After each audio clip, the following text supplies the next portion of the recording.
promise of a good, healthy life, promise of an educated society, promise of a leadership that thinks more about service than being served. We want all of that, borders to be removed and so on. Why don't we have it? My answer is very clear. Because you have a selfish leadership. Extremely selfish.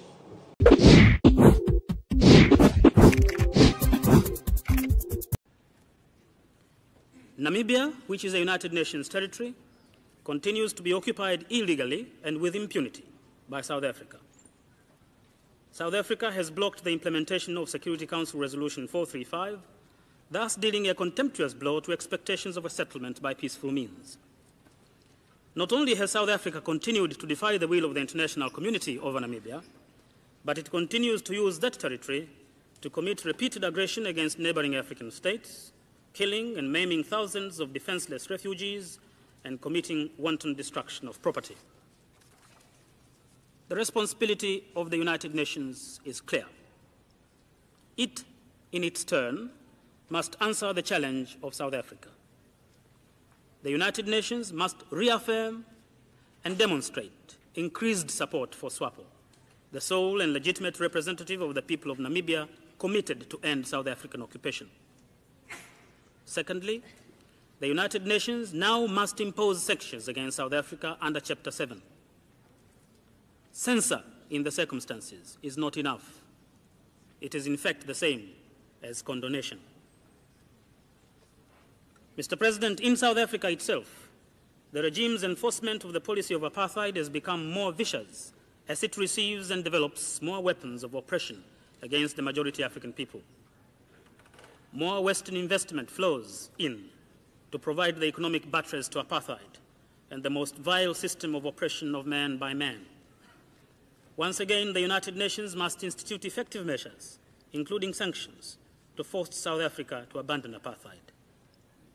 To stretch the organization's tolerance further will do great damage to its credibility. Promise of a good, healthy life, promise of an educated society, promise of a leadership that thinks more about service than being served. We want all of that, borders to be removed and so on. Why don't we have it? My answer is very clear. Because you have a selfish leadership. Extremely selfish. We often think of the problem of leadership as being the problem of the leaders alone. Fine. They must be defined, have integrity, have all those we want. But to succeed, they must be able to implant those attributes in the population. Their political parties must be organized in such a way that they reflect those values and embody those aspirations in their political interaction. If they don't, you have trouble.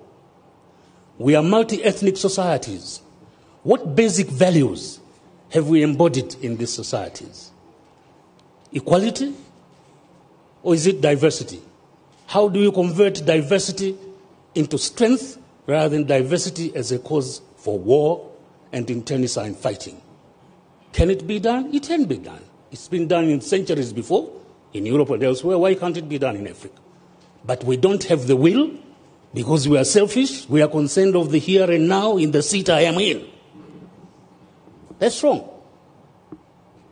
We have, it's ironical that you have a continent with the best natural resources of any others as of today, but they are being exploited for the sustenance of those who enslaved us and continue exploiting us rather than being exploited for our own emancipation.